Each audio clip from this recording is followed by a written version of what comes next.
GearNetwork.com. The following is a presentation of the Gear Radio Network. 1, 2, 3, 4. I believe it's a big challenge for our building to keep things in perspective and to, if we're going to get addicted to anything, let's get addicted to the process. And with that, we welcome you to Trust the Podcast, powered by Better Live Than Dead and the Gear Radio Network. This one here is episode 142. Episode 142. One away from the I Love You episode, people.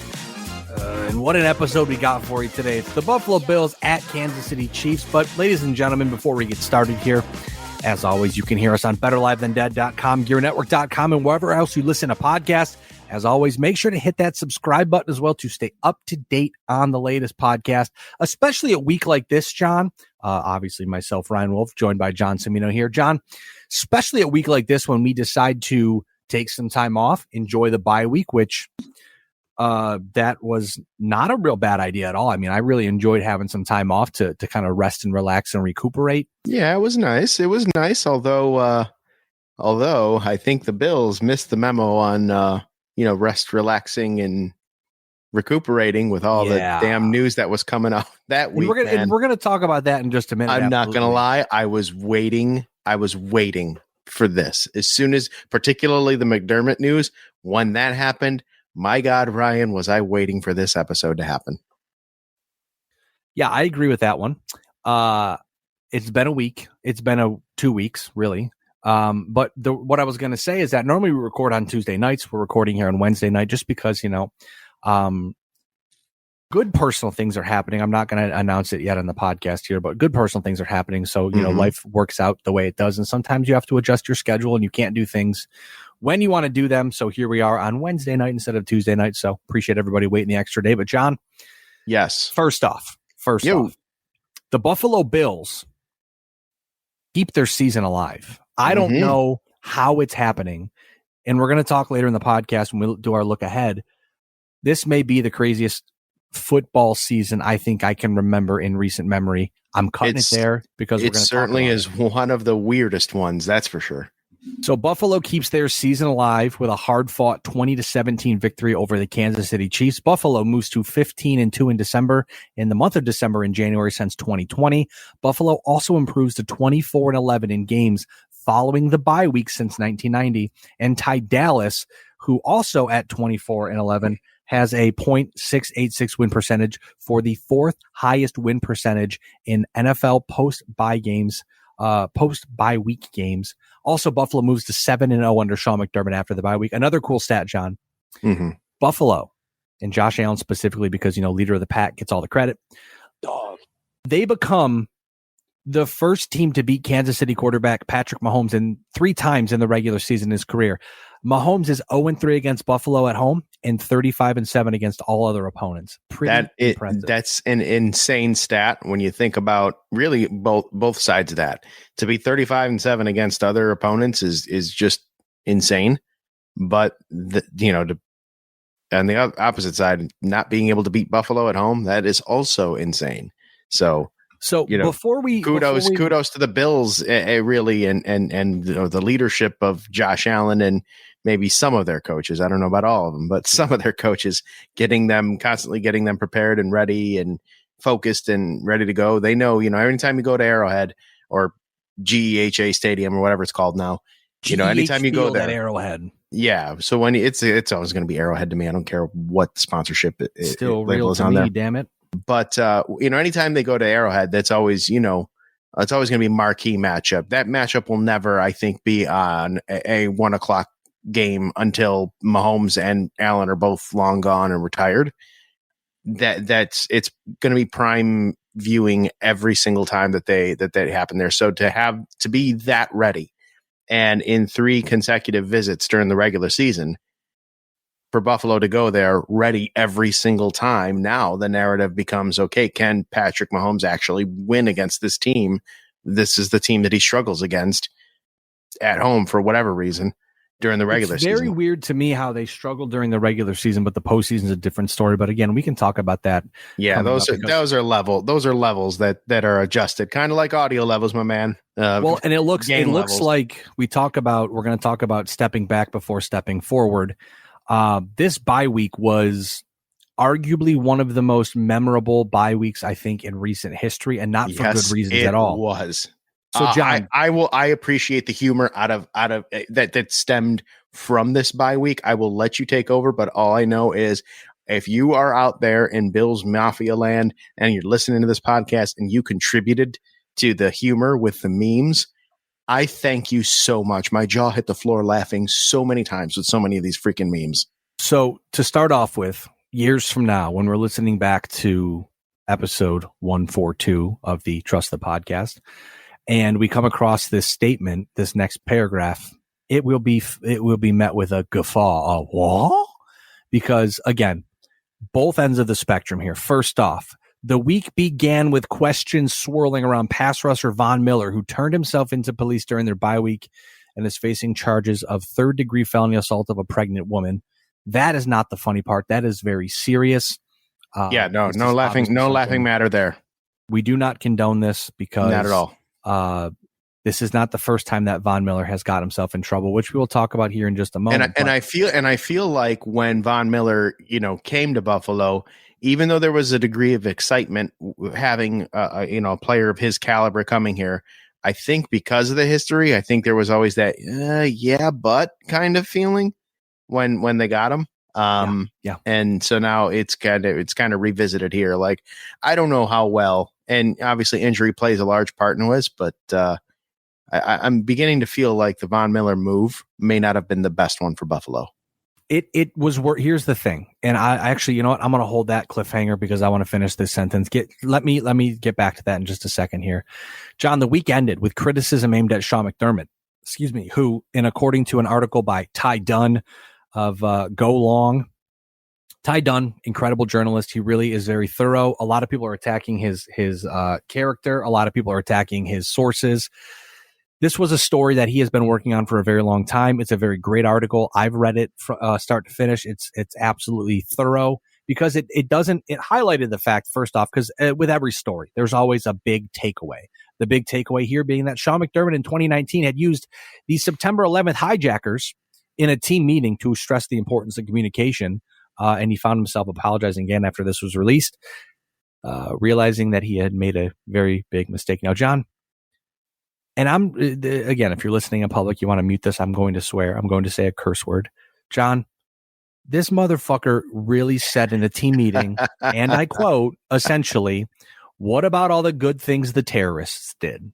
Yeah, first off, pop for the use of the word motherfucker, because that is a universal word that can have many, many, many different meanings. Like, this motherfucker said, what about all the good things the terrorists did? Or, and mind you, real quick, motherfucker said, just to get ahead of it very quickly, because this has been pointed out by a lot of people.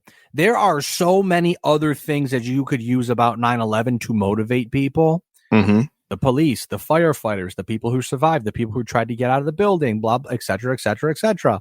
No, he went the Allah Akbar route, man. Yeah, we need to bond ourselves together like Al Qaeda did. And I'll tell you what, I don't know much about Osama bin Laden. He probably would have loved Josh Allen, if we're being honest with each other, because they both love chucking bombs.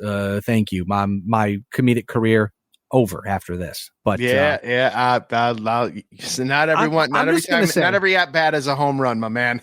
Look, I'm just going to say that one was a swing and a miss. I'm just going to say here. Well, I don't want to be too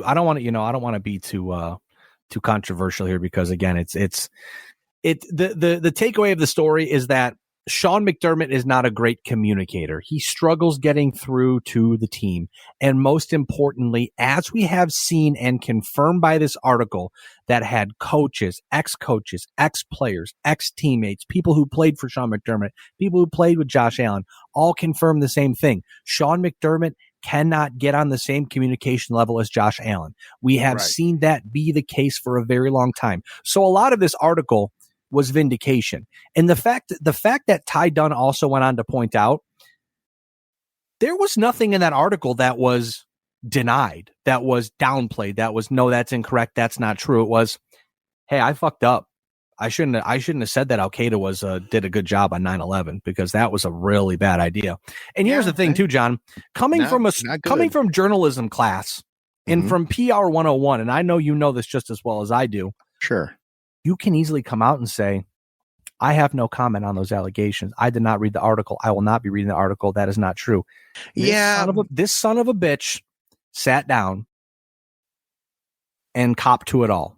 And that gives the article immediate credence, immediate a bit of like a check mark of, yeah, this is valid, because again, people like this story, there's no reason to lie about this stuff. It's just more or less of a, hey, this is what I'm seeing. Right. What can you tell me? Right. So here, I'm going to play a little bit of devil's advocate on that point, though. I'm going to give you a counterpoint to that, because in society today, regardless of whether or not one cops to it, if anyone were to think, I hate to bring this guy's name up, but think Donald Trump, right? You know damn well Donald Trump did all the damn things they were saying he is doing, right? But he's always in like, nope, it wasn't me. I don't know what you're talking about. Nope. Someone else. Nope.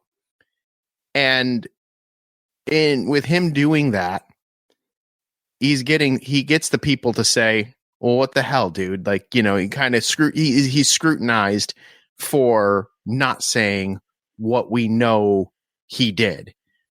If he were to turn around and say, yeah, I did all this, he's going to get scrutinized for saying that for confirming that he did. And either way, damned if you do, damned if you don't.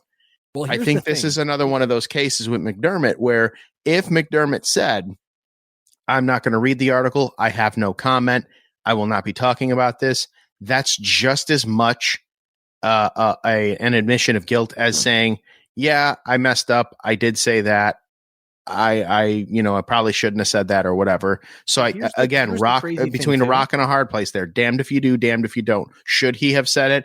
Absolutely not. Absolutely. Yeah, and I don't know why I'm getting so excited to jump in. I'm sorry. I was going to say, according to the article as well, this may also be a watershed moment for Sean McDermott as a head coach, because this conversation that he had about the terrorists last week at the press conference, he didn't actually make the statement last week. The statement was in 19. But this may be the first time as the head coach of the Buffalo Bills that Sean McDermott has taken blame for something, because as we heard about 13 seconds and other moments in time where the Buffalo Bills have come up short, they piss down their leg when the going gets tough, they piss down their leg.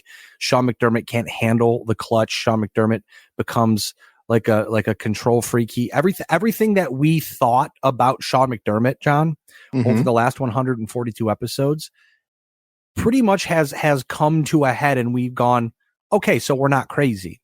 And that's kind of how I feel right now, is like, there's a clear disconnect between the offense and the defense. There's a clear disconnect between the defensive head coach, the head coach who's defensive minded, and the quarterback who, I believe, as they said, Josh Allen essentially wants to go run through people and make dick jokes. Right. Yeah, we get that vibe. We don't call Josh Allen Air Bud for no reason. Like, there's a reason why we make that joke that he's a golden retriever, because he'll literally, you throw a ball, he'll go get it. Like, that's just how he is. Sure. And we love him. We love him for it. But looking at the situation as a whole, that's a black eye, because again, it's not a good look. But I've been listening to a lot of a hockey podcast called What Chaos, and they always talk about how things galvanize teams. Mm-hmm. I'll be damned, John, if this does not galvanize the Buffalo Bills this year. In the year of weird football, the Buffalo Bills came together and have apparently been galvanized by the fact that Sean McDermott does not know a good way to explain an event or do something without offending people, understandably so. But they came out on Sunday. They kicked ass. I mean, they could have been better, could have been worse, but they won. That's all that matters. Doesn't matter if you win by 100 or if you win by 1. A win's a win, especially when you need wins to make the playoffs. Right. But after the game, multiple players, people were talking about how they love Sean McDermott as a coach, how he's, this, that, blah, blah, blah. They all seem like they are rallying around Sean McDermott. Right. And for a team that needed a shot in the arm, this may be that shot in the arm that they needed. Is as ass backwards as of a way to walk into it as it's been, with the Dallas Cowboys coming to town, analytics showing, as we'll talk about here shortly, Buffalo and Dallas analytically are two of the top 3 teams in the NFL. Like, they need all of that wind in their sails that they can get. Mm-hmm. And they're going to go out there and they're going to rally together, apparently like a team. I don't know what team they want to rally like, but I mean, look, I think it boils down to this. First of all, do I sound any different to you right now? You sound great. Curiosity. I sound great. Okay. Because I realized the setting on my was a little off now, but I think I'm good now. So when it comes to this though, any bit of momentum is a good momentum, but when any bit of momentum that will result in what we saw play on the field wise is good. If this is the chip that everybody's anti McDermott, even though the players themselves, regardless of what we see on our end, if the players they know the coach intimately, they know the person, they know not just the system, but they know the person as well. So I think the players themselves actually vouching for the coach, I think that holds a lot of weight. I think when you've got people around the league like Andy Reid vouching for him, even after he just beat his team, Andy Reid was like, absolutely not. I've always known him to be just a genuine human being, a great human being. Is what they're talking about, is him as a human being.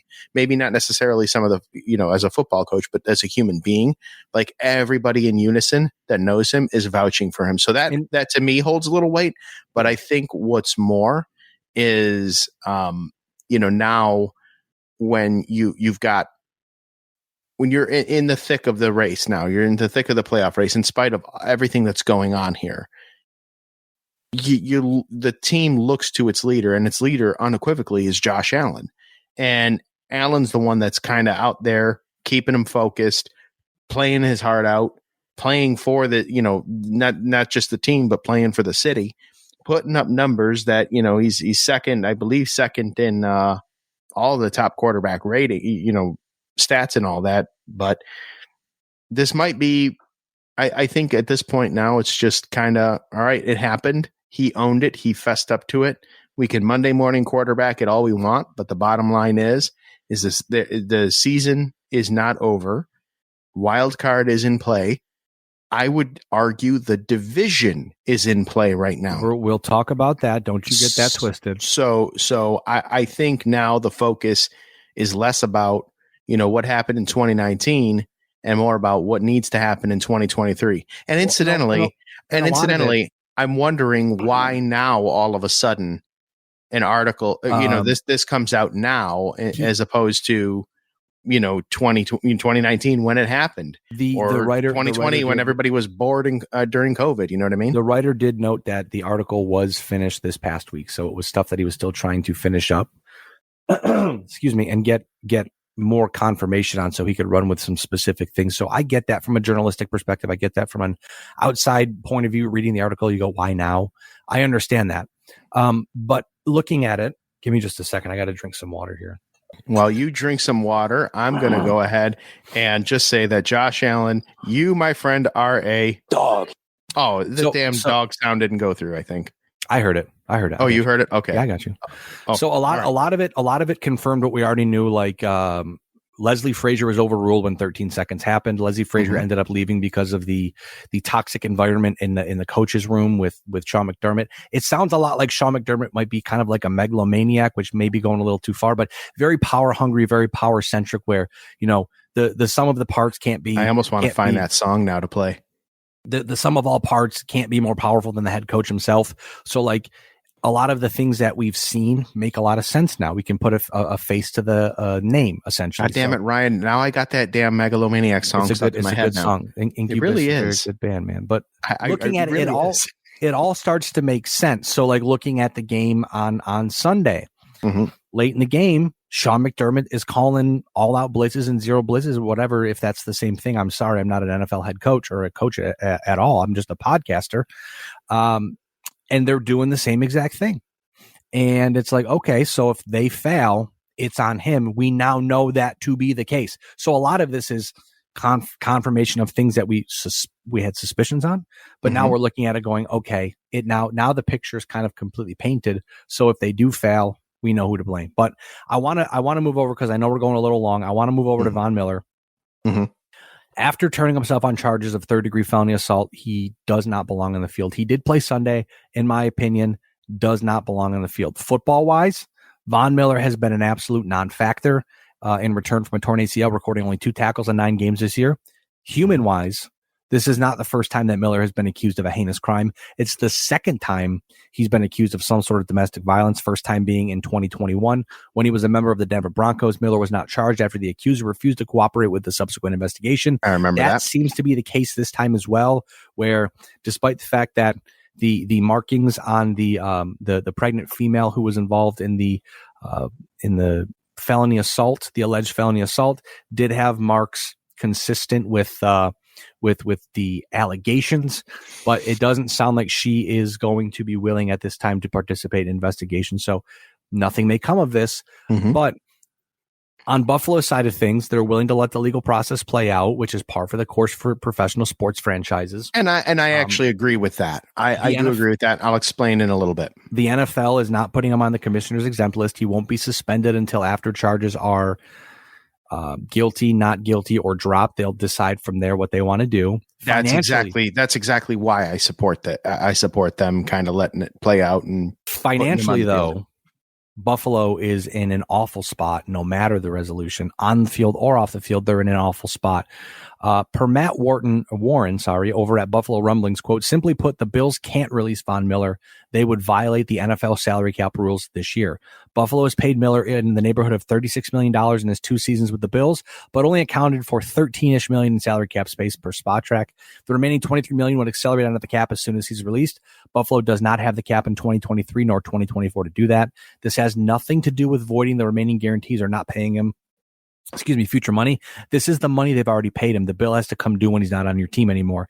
If this goes into 2024, they could do the same thing the Texans did with Deshaun Watson, keep him as a game day inactive while he's on the 53-man roster, just so his contract rolls through one more season. They would then be able to release him prior to 2025. I don't know if it's going to be with no financial bearing or with minimal, but it will be obviously much, much easier to swallow at that point in time. But let's get it clear really quick. The Von Miller signing has not been a bust. Before Von Miller tore his ACL, I think he had 8 sacks in 11 games. He was everything this Buffalo Bills defense needed in a veteran pass rusher. He tears his ACL. He's older. It's going to take longer to come back. There are people on Twitter that have been pointing out that, hey, I'm seeing Miller not wearing a knee brace anymore. He looks a little more explosive. It may take him the entire year to come back, and then next year he may be perfectly fine. We may have seen the end of Von Miller, or, maybe he's only going to get, I don't know, whatever. It's still, for me, it's still all on the table, because I don't think we've seen him 100% comfortable. And you and I both know, John, with ACLs, it's less about being healed and more about being comfortable using that knee again, because obviously you think, oh, well, I step and plant, it's going to rip again, where it's not going to, because it's been healed up in surgery. And there's definitely a mental aspect to, recovery, and, and every athlete goes through it. And, where it's like you're stepping on the field where the incident happened before, you know what I mean? And you're kind of have to come to peace with the terms that it may happen again, right? Do you want it to happen again? If you love playing football, then the risk kind of going in there. It's like me as a wrestler with my ankle injury last year, right? When I, thought I was going to be having surgery, and instead ended up doing extensive rehab, and that there was a huge mental block I had. Could I not step in the ring? Was this, and when I got back in the ring and I did it, to get to the point where I said, okay, I'm ready to go. I'm ready to get back in ring. I had to come to that piece that, yes, the positive of performing in ring outweighed the negative of retiring before I really wanted to. Right. And still with that, it took me several months to get back to using my top rope elbow drop, right? I don't really do the top rope frog splash much anymore now, just to kind of avoid the impact from jumping off the top rope and hitting the mat. So, there was some adjustment that had to be made there. And even still, even with making some of those modifications and some of those tweaks, the ankle is never really the same. So there, it becomes how much, are you willing to tolerate in life with that for the sake of the love of what you're doing? And I think perhaps, I'll talk about the domestic stuff aside, just speaking about Von Miller from an athletic perspective, there is the mental aspect of an injury, I think, goes largely unnoticed, because you think the time frame from all these 24-hour, sports news channels and things like that just need to fill time and cover, okay, Von Miller and his progress and what he's doing. He's doing this. He's doing this. And yeah, on paper, you can read an ACL injury takes XYZ amount of time typically to recover, right? To recover the muscle, to build it back up and all that, right? But the mental part of it, which was part of what was, hindering Ben Simmons in the NBA for his injury and his mental breakdown to come back to the court and play. That's I think that's where we might be at when in the Von Miller saga now. We know he's getting reps and he's getting his playing time increased, but I'm wondering how much of that is more Von Miller saying, I don't know if I'm ready fully, versus the coaching staff saying, okay, this is where you're at. You know what I mean? Does that make any sense? Yeah. I mean, it seems definitely like they kind of plateaued and just stopped making progress. And it seems now like maybe that progress is coming back a little. Mm-hmm. I know that he's going to be an integral part to the defense the remainder of the year simply because of injuries, but obviously cross that bridge when we get there. But I just want to wrap this one up real quick because I think we're going to have to take a quick commercial break after this before we get to the big things. Yes, we are. Sean McDermott caps off Terrorist Gate, capturing his 69th career win. If you look at 50-50, I make the Hall of Fame. He caps off Terrace Gate, capturing his 69th career win as the head coach of the Buffalo Bills.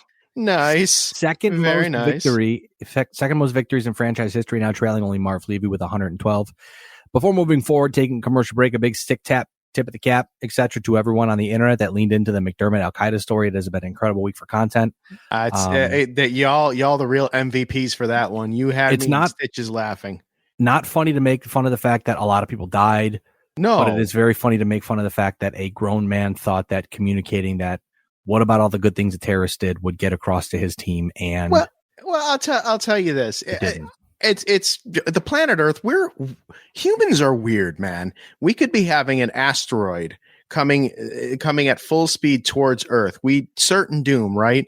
And the internet would put a crying Jordan face on the planet Earth. And an Uncle Denzel hilarious. Smile face on the asteroid, like just to cope. That's how people cope. People cope with things differently, and most people, as we can clearly see, like to cope with things by being humorous. And I'm 100% on board with that.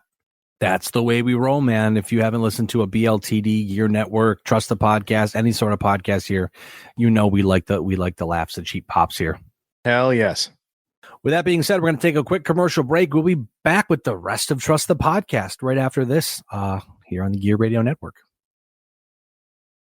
And we're back here on Trust the Podcast, and early commercial, which in the grand scheme of things may not be so early because we just talked a lot about the week heading into the game. Now looking at our three big things here, John, brought to you by puckluck.com, your one-stop resource for all your National Hockey League sports betting action. Puckluck provides win percentages and score projections for each and every National Hockey League game to tilt the ice in your favor. Not sure what to bet or just in a rut? Not to worry. Puckluck also provides expert picks to get the puck bouncing your way. Please note, puckluck.com, no way affiliated with the National Hockey League, its teams, or the NHLPA. Puckluck.com provides data related to gambling and cannot guarantee the success of any suggested or related wagers. As always, please gamble responsibly. Wrapping up the offense here, Josh Allen, 23 of 42, 233 passing yards, one touch, one pick. with 10 carries for 32 yards and a touchdown. Josh Allen recorded a passing and rushing touchdown in today's game, becoming the third player ever to tally 25 plus passing and 10 plus rushing touchdowns in a single season, joining only Cam Newton and Kyler Murray as the other quarterbacks to have done that. Also, Josh Allen recorded his 48th career rushing touchdown, tying Cam Newton with 48 for most among NFL quarterbacks in their first 6 seasons. It's also the 9th game this season with a passing and rushing touchdown, tying Kyler Murray in 2020 for most such games in a single season. So again, another game where Josh Allen balls up, balls out, and you're hearing first time, second time ever, third time ever. He continues to just baffle. He's continuing to do the thing, and he's in large part, very large part, why the Bills season is not completely over yet. So I think, while people were kind of, I don't want to necessarily say crucifying him earlier in the season, did he hit his window? Did he do this? Like, he's really keeping this team afloat with his play. And I know he's throwing interceptions, but he's only one person. He's one man. And they were putting a lot of unfair expectations and a lot of unfair blame on him when it was, as we've seen with how the offense has developed this season, especially under interim offensive coordinator Joe Brady. It was very one-dimensional, and that was a problem. And they seem to be playing a lot more fluidly under Brady, incorporating the backs more. You are seeing a lot more kind of dink and dunks to the back if there's nothing else available. So he's making those choices as well. There's been a lot more emphasis on the running game too, with James Cook and how they've been doing. So there's been definitely some tweaks and some adjustments there for the positive since the removal of Dorsey. So it's all of a sudden not looking like such a dumpster fire offensively now. They're letting Josh Allen kind of be Josh Allen again, and it's showing. Interceptions be damned. Obviously those are things that, shit happens. Some of those interceptions are not really his fault. Some are. But in the same, he's doing absolutely everything that he can right now. He's balling out, like you said. And I think the man deserves his flowers for keeping this team afloat and keeping this season afloat. I would agree with that. And talking about the running backs, James Cook, 10 carries for 58 yards, 5 receptions on 5 targets for a career high 83 yards and a touchdown. It's his 4th straight game with 100 plus scrimmage yards, the longest streak by a Buffalo running back since LaShawn McCoy had 5 such straight games in 2016. The 83 receiving yards are the most by a Buffalo running back, and Fred Jackson had 93 receiving yards versus the then Oakland Raiders on December 21st, 2014. James Cook is 3rd in the NFL among running backs in scrimmage yards with 1,180. He leads all NFL running backs in an average yards before contact at 2.03. He also ranks 1st in Buffalo history for average yards per carry by a running back with 5.14. The dynamic James Cook getting a chance to spread his wings and fly, if you will, looking like a real X factor for this Bills offense. And again, that mixed with what I'm about to mention has really helped expand the breadth of the breadth. Is that the right word? I don't know. Of the Bills offense. Putting a bow on the O, the only thing I got here, John, once again, sharing the wealth. 10 players were targeted on Sunday, with James Cook and tight end Dalton Kincaid leading the way with 5 receptions each, even if there are only slight changes from what Ken Dorsey was doing compared to what Joe Brady is doing. It's working.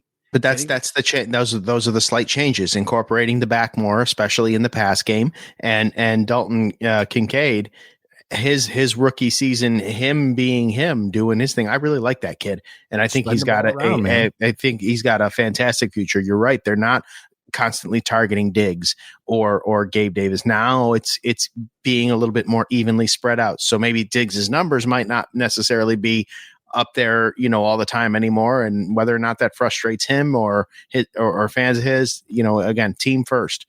This is what's working right now. Well, this is what's leading them to 2 wins out of their last 3 games. And that's what you need. You need to start stacking these W's now, because there's a lot of teams at 7-6 that Buffalo does not own the tiebreaker over. So, they need every win is important. And what's really cool, I know it's farther down with a look ahead here, but what's really cool, not necessarily in terms of the injury part, that kind of sucks for Justin Herbert, but Justin Herbert's out for the season. Chargers are not going to be either. Chargers and the Patriots should both be easy wins for them. It's really the Cowboys and the Dolphins. I'm not going to. I kind of did, but it's all right. We'll talk more about that there. But Stephon Diggs had a couple big drops on Sunday. He did. That one I did see the last one he did, and I was like, ooh. Uh-oh. Also, breaking down the defense, which was badass on Sunday as well. Defensive end AJ Epinesa had 1 pass deflection, 1 interception. I put defensive end, but they say defensive lineman. He became the 12th Buffalo defensive lineman with 2 interceptions in his career and only the 3rd with multiple interceptions in a season. Ron McDowell had 2 in 1968 and Sean Moran had 2 in 1997. Epinesa did leave the game with a rib injury, returned, and subsequently left again for the remainder of the game. Sean McDermott said on Monday that Epinesa is week to week. Defensive end Greg Rousseau and defensive tackle Ed Oliver, each play recorded a half a sack on the same play, which goes in the books as Buffalo's only sack on defense on Sunday. Quarterback Teron Johnson had 9 total tackles, 6 solo, 1 pass deflection, 1 fumble recovery. His fumble recovery is the first of his career and the first takeaway of the season for Johnson. Also, safety Micah Hyde left the game with a stinger late in the first half, did not return. This is the 3rd documented stinger of the season for Hyde, all affecting his left arm after missing most of last year with a neck injury and subsequent neck surgery. McDermott did say on Monday that Hyde is currently week to week. Now, before we move over to wrapping up week 14, John, getting the call right. Kansas City quarterback Patrick Mahomes and the Kansas City Chiefs offense and team as a whole were incredibly upset after wide receiver Kadarius Toney was called offsides on a play that resulted in the Chiefs scoring what appeared to be a go-ahead touchdown late in the game. Mahomes lamented how the call was bad for the game. Quote, I played 7 years, never had offensive offside called. That's elementary school stuff we're talking about. There's no warning throughout the entire game. Then you wait until there's a minute left in the game and make a call like that. It's tough. Lost for words. It's tough. Regardless if we win or lose, just another game. End of another game. We're talking about the refs. It's just not what we want for the NFL and for football. Referee Carl Sheffer's post-game said, quote, ultimately, they being the players on the line are responsible for wherever they line up. No warning is required, especially if they are lined up so far off sides where they're actually blocking our view of the ball. We would give them a warning if it were anywhere close, but this particular one is beyond a warning. Since being pissed off and screaming and yelling and telling Josh Allen it was a bullshit call, a bullshit way to end the game, that's what Patrick Mahomes told him.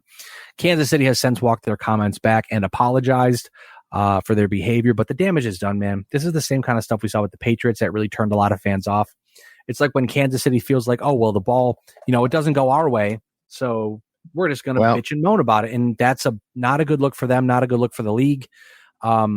Because again, people have Dan Orlovsky went back and looked it up and said, hey, Kadarius Toney that entire game was lining up offsides. Like, it's not like it was a one-time thing. Maybe he should learn that he needs to line up on the line better. I think we have some audio of Patrick Mahomes, what he quoted there.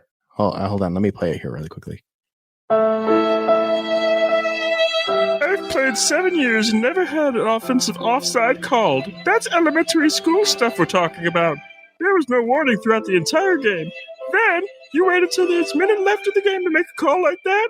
It's tough. Lost for words. It's tough. Regardless if we win or lose, it's just the end of another game, and we're talking about the refs. It's not what we want for the NFL. It's not what we want for football. Thank you.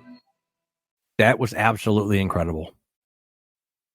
Absolutely amazing. That really? I appreciate that, and that was actually improv on the fly here. But I really, when I think about this story here, and don't get me wrong, I genuinely like Patrick Mahomes. I like his game. I like how he typically approaches the game. And I don't really often echo sentiments from one Stephen A. Smith, but I will echo this sentiment. This was the first time that I've noticed Patrick Mahomes flat out embarrassing himself, because I feel like the anger that he was showing was not, I think he masked it as being a referee thing. I think he truly was pissed at Kadarius Toney. I think he knew flat out, because you could see they show the replays up there in that screen, at the big screen on there. It was clear as day. Stevie Wonder could have seen that Kadarius Toney was lined offside. John, I think aside from the Super Bowl performance where Kadarius Toney was very instrumental in helping the Chiefs win, Mhm. I'm pretty sure the Chiefs as a whole have been pissed off at Kadarius Toney because he's just turning out to not be right. anywhere near the player that anybody thought he was going to be. And I was telling you that as that whole sequence of events was going on, and the crowd was deflated, and everybody was looking at Kadarius Toney. Everyone was looking at him. The cameras were looking at him. The people on the sidelines were looking at him. His teammates were looking at him. And then I think just maybe to take the optic off of that, maybe Mahomes, that's the only thing I could think of, is maybe they did not want to give the idea that they're pissed off at Kadarius Toney. So they tried to blame the referees and say that. But the referees, for as many times and as many calls, and Ryan, they have been terrible this year. All across the league, they have been terrible. This was not the incorrect call. This was not the battle that Patrick Mahomes should have been fighting. What he should have done was good game, Josh Allen, like anybody else would have done. Not said what he said there at the end, because that was embarrassing, and then address Kadarius Toney in the back behind closed doors like it should have been done. So the fact that this whole charade was made, this whole thing was blown up the way that it was, it's embarrassing for Patrick Mahomes. It's embarrassing for sports in general, that when we're trying to get the NFL to make better calls, make correct calls, right? We can't lean on every call being a bad call just because we don't agree with it. The call was the correct call. He was very clearly offsides. There have been a lot of ref shows this season where I would not necessarily say the calls have been bad. I mean, there have been a lot of bad calls, but I think for me, the biggest thorn in my side, because again, when it's human error included, there's always a chance that something's going to get called wrong, or they're going to misinterpret it a different way. It's the lack of consistency among calls that's been a problem this season. And I think that's really what's anchoring the NFL refs. But it's really funny, speaking to this specific play, if you go back and watch the All-22 film, which has been shared throughout the internet very, very heavily on the internet through social media, the right tackle, I believe, was not lined up on the line either. So even if you're not calling that offsides, or you are calling that offsides, the refs missed the fact that there was an illegal formation there because there were not enough people on the line of scrimmage at the time. So again, the refs don't have it out for you. It's just, if you're going to force their hand, they're going to call bullshit. And that's exactly what they did there. Know the rules. There are times where referees will let you play. There are times where, hey, that should have been a pass interference, but they're like, no, look at with the situation of the game and how the game has been called, we're going to let them play it out. And unless it's egregious, we're not going to call it. That's fair, because that's consistent. But again, the NFL referees as a whole, we could talk about this for an hour at least. There's just been no consistency, which has been a huge problem. If there's been any consistency, it's that they're consistently inconsistent. That's fair. That's a very fair way to look at it. And I just want to put this out there too. That was the first time I did the Patrick Mahomes voice. That was you doing that? That was me doing that. That's impressive. You thought it was actual Mahomes audio? I thought it was AI. I thought it was just AI. I'm like, oh no, that was me. I did it myself. We've just unlocked so many more opportunities here. Yes, we have. John. Yes. Let's send it to the wrap up of the week 14 around the NFL. We will blow by this real quick here. Around the NFL, brought to you by Go Frost Yourself, located, ladies and gentlemen, in the great city, the 585 of Rochester, New York. Go Frost Yourself does what other local bakeries do not. They bake from scratch, creating recipes themselves and using the best fresh ingredients they could find to create delicious flavors for customers daily. Hey, well, who runs it there? Well, I'll tell you, Patrick, Molly and Jen. Hi, Molly. Hi, Jen. They have worked tirelessly to create what Go Frost Yourself has become today, and their passion can be tasted in the items that they bake. But wait, where can I find them? Well, Patrick, you can find them when you're looking for an item for a special occasion, or maybe you just want to try their incredible cinnamon rolls, or you want to calm down after a dumb performance after the game was over. If you're local, you can visit Go Frost Yourself storefront at 2544 Ridgeway Avenue or at gofrostyourself.com. I apologize to your girlfriend in advance, or prior post, whatever, because I'm sure you're just going to be talking to yourself in that voice the rest of the evening, and that's hilarious. No. Oh, no, no, no, no. I think I'm good. I think after this one, I'll let it rest and So, Jeff, marinate I've got for the next time. two questions for you. We're talking real or fake here. Detroit drops a 28-13 decision to Chicago, falling to 9-4 in the season. They are 1-2 in their last 3 games. They have been playing fire in close wins recently against the Saints, the Bears, and the Chargers. Is Detroit for real? Are they hitting a midseason slump, or are they not the real? I think they're the real. I think they're the real. Everybody can afford to slip up every now and then. Obviously, to a team like the Chicago Bears, you don't want to slip up against them.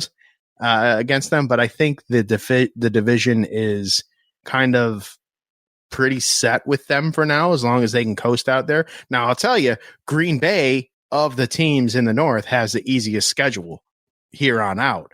They could easily win out and get into the playoffs. I believe they're already considered the wild card team right now. I could be wrong, but I wouldn't necessarily label Detroit not the real just yet.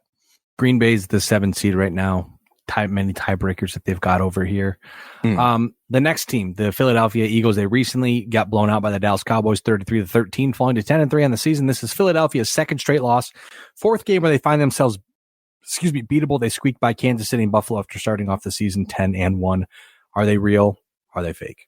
I'm gonna kind of go in between. I know that's not an option there, but they are being exposed now. You know, one of the things I've talked about over ad nauseum, especially when it comes to the Buffalo Bills, but just in general, the league will catch on to you quickly if you do not adjust.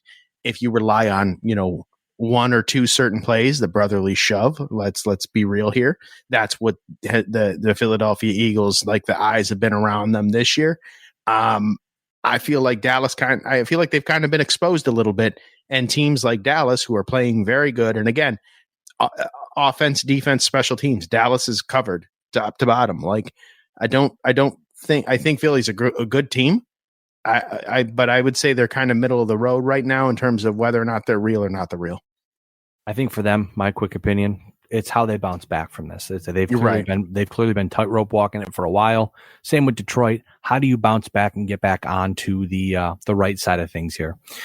Speaking of getting on the right side of things, an elite return. Cleveland quarterback Joe Flacco dazzles against the Jaguars on Sunday, completing 26 of 45 passes for 311 yards, 3 touchdowns, and an interception in a 31-27 victory. Post-game, head coach Kevin Stefanski named Flacco the starter at quarterback for the remainder of the year, despite the fact that his rights did refer back to the practice squad, and they will have to bring him back up, I believe, or sign him to a deal for the rest of the season to make sure he can come back, because I believe his next game will be the 3rd, and you can only get called up, I think, 3 times, if I'm not mistaken, before you have to either be signed. I think it would be within Cleveland's best interest to do whatever they need to do to keep him there for the rest of the season. I mean, right now he's the hot hand. He's also got the experience.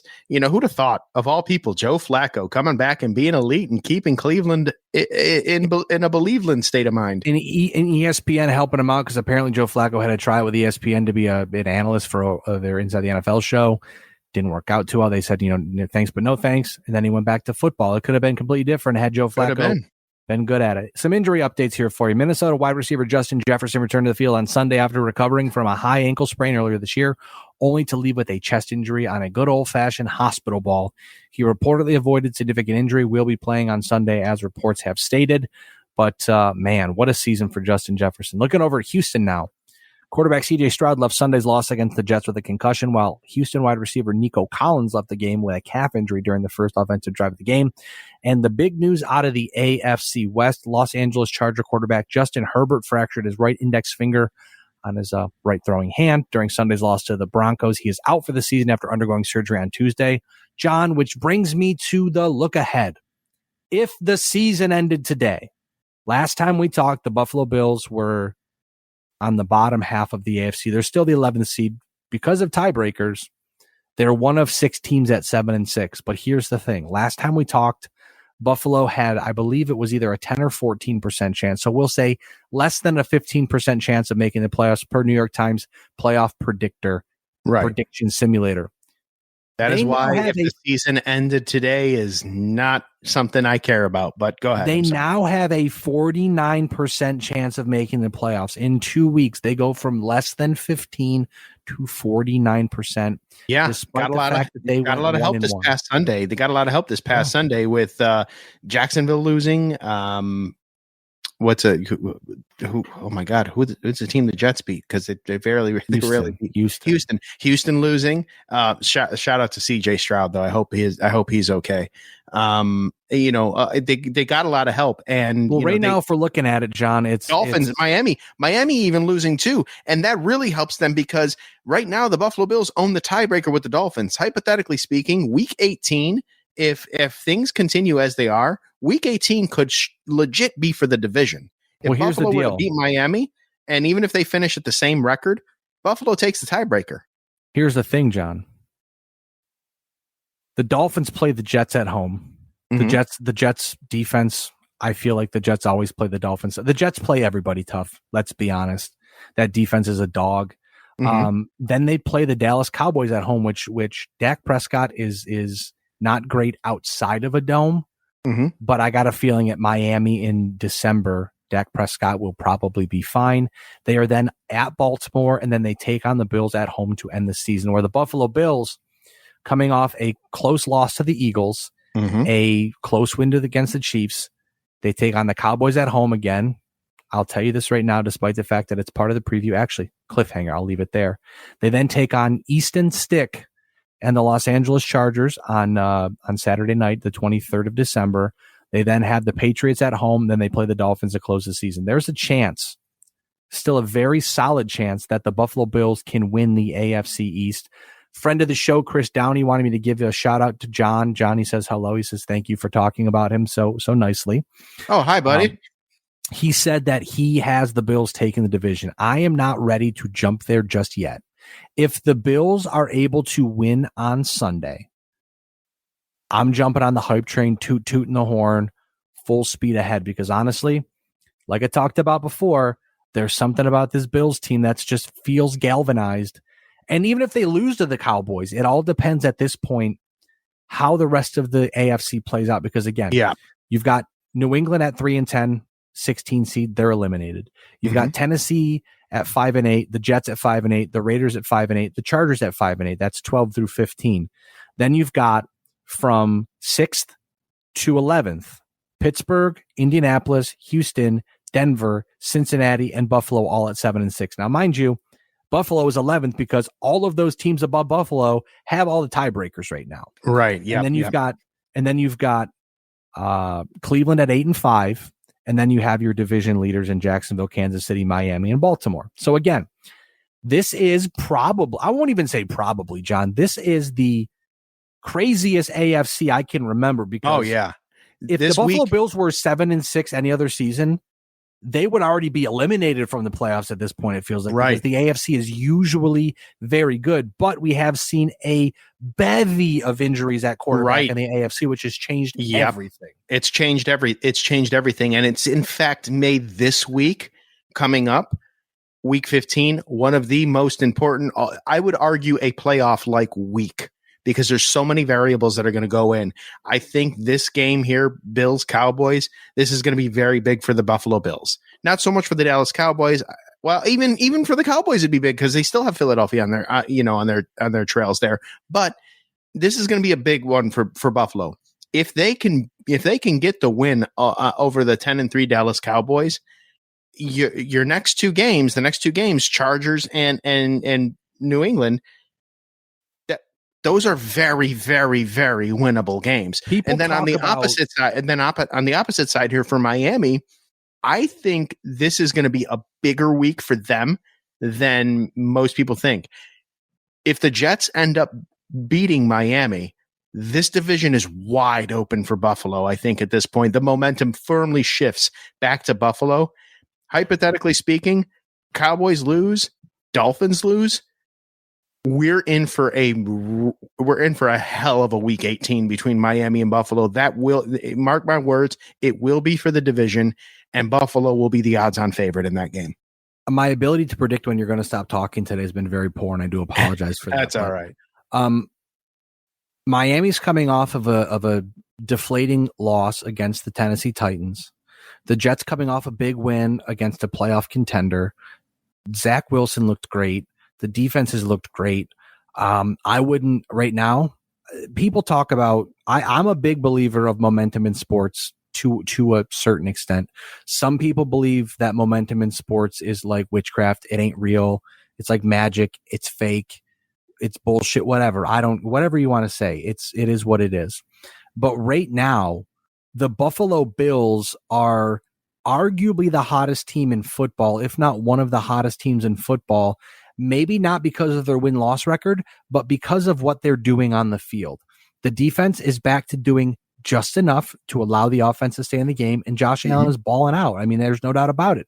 They're taking advantage of their opportunities that they have right now. And I mean, when you mentioned the injuries, that's really, had this been any other year, had this been last year, I think we would be talking about this. They're not going to make the playoffs, but right now, they're taking every opportunity they can get, and they're doing good with it. So, and again, I understand that it's a different season, and the Dallas Cowboys are very good this year because I mean they're always really good in the regular season. They choke in the playoffs. Lewis, that one's for you. Looking at the Dallas Cowboys this season, I'm just trying to get their stats popped up here because I want to see something. The question I have is they've only really won one shootout this year. It's been they're very Buffalo-like. They win 40-0, 30-10, 38-3, 20-17, 43-20, 49-17, 33-10, 45-10. They beat the Seahawks 41-35 and then beat the Eagles 33-13. I would expect this game to be a shootout. Can the Dallas Cowboys stand up and play Cowboys football and make the Bills respond, or are the Bills going to be able to make the Cowboys have to play their game, which is, again, possessing the ball, matriculating the ball downfield, eating up the clock, getting a lot of plays offensively, and then saying, okay, now it's your turn to try to do what we just did. And that's what's been successful for them lately. Now, I think that's probably the strategy they're going to take. They're not playing. It's not like the Dallas Cowboys are playing in the cushy indoor stadium of Jerryland. They're going to be, game time weather is projected to be 36 degrees, I was about to check that. Outdoor. Sign me up, man. Sign me up for that. Outdoors, Highmark Stadium, 36 degrees, America's game of the week. You're going to have eyes on product. And again, not to quote Stephen A. Smith here, but I'm just going to say the Dallas Cowboys, it's like clockwork, man. The Dallas Cowboys will find a way to let their fans down.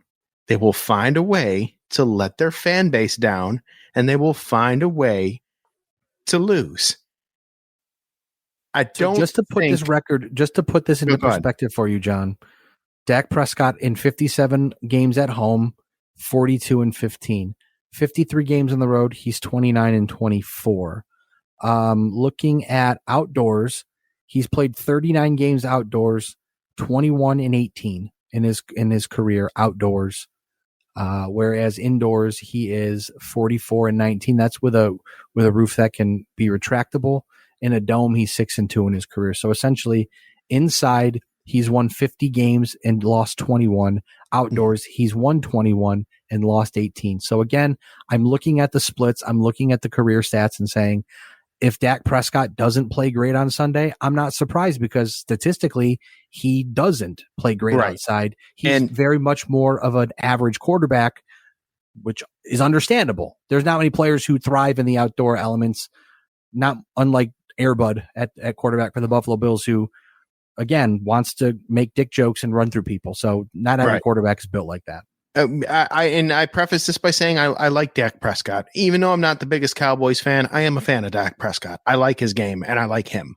If he continues the route that he's going and they win the NFC East, he's probably the odds-on favorite to win the MVP. Right, absolutely. He is playing MVP football. That said, I think momentum is a big thing. Home field advantage, especially in Orchard Park, is a very, very big thing. Based on the stats, I happen to agree with I say only, but because it's pretty freaking even when you think about it. 49.3% of ESPN's matchup predictor that predict Buffalo to beat Dallas. I'm of that 49.3%. I think it'll be a close game. I don't think it'll be a blowout or anything in either direction, but I don't see Dallas beating Buffalo right now. Buffalo has a lot more to play for, I feel. A couple of weeks ago, everybody wrote the season off. 10% chance, less than 10% chance of making the playoffs, now shot up to 49% chance. Injuries kind of happening. Like the road, you see a light at the end of the tunnel now that tells you, oh, maybe it is a different way than everybody kind of predicted. I think they're going to come jazzed up after that win with Kansas City and ride that momentum and beat the Dallas Cowboys. I would agree with you on that one, just because at this point I'm riding the wave. Mm-hmm. The Buffalo Bills they needed a lot of help. They've gotten a lot of help. Again, I know I'm stealing a bit from another podcast that, again, a very good podcast. If you like hockey, go listen to What Chaos. It's incredible. Mm-hmm. But the Buffalo Bills feel galvanized, and I've wanted to shy away from saying that, but they feel like they're just doing something that they have not been able to do. They've rallied around themselves. They've rallied around Terrorist Gate and Sean McDermott, and they seem to be ready to run through the Dallas Cowboys. And again, it's been absolutely incredible, despite the fact that the Buffalo Bills have been incredibly hurt defensively. There's rumors that Daquan Jones might be coming back this season. I mean, rumors, and then Sean McDermott flat out said it. Nothing on Matt Milano yet, which is still, right. Even though it's mid-December, we've not heard a word on Matt Milano. I'm still very suspicious that maybe he's coming back, but maybe just me reading the tea leaves. But selfishly, I'm going to be very in tune to our Gear Network chat. Oh my God, Lewis is going to be. I'm going to be very in tune to that Cowboys. One. I am going to be at some state of inebriated. The only team I hate more than the Pittsburgh Steelers is the New England Patriots, because they won more Super Bowls than the Buff. And then the he really does. He really does say that, though. But I will be. I'm prefacing this now. I will be some level of inebriated for the game, so be prepared for random texts from me. That's every weekend, dude. Like, I always get bummed out when I send you something and it's like John Cimino has notifications turned off. I'm like, damn it. I want to talk some shit and have some fun and egg someone on and make someone mad. So I always pop in with a response with just like a random, like, hey, did you know that blah blah blah blah, and then you know what state of inebriation I'm in. My Mr. Perez impersonation is dog shit, by the way. You know, based off of some of the messages I would send randomly or in response, I think you know what level of inebriation I am at. what my choice of my vices were that day. And yes, I would agree. And I anticipate on Sunday at 4:25 p.m. while we're all watching America's Game of the Week on Fox with America's team versus North America's team, as Terrell Owens called the Buffalo Bills during his year stint here. That's fair. You can rest assured I will be an impartial referee between you and Lewis. That's fair. Hey, by the way, hit me with it one time. You know what I'm talking about. No one circles the wagons like the Buffalo Bills. With that being said, for John Cimino, I am Ryan Wolfe. We are Trust the Podcast. You're not. We will catch you same time, same place next week. Enjoy the football. Enjoy the galvanized Bills. Ciao, ciao. 1, 2, 3, 4.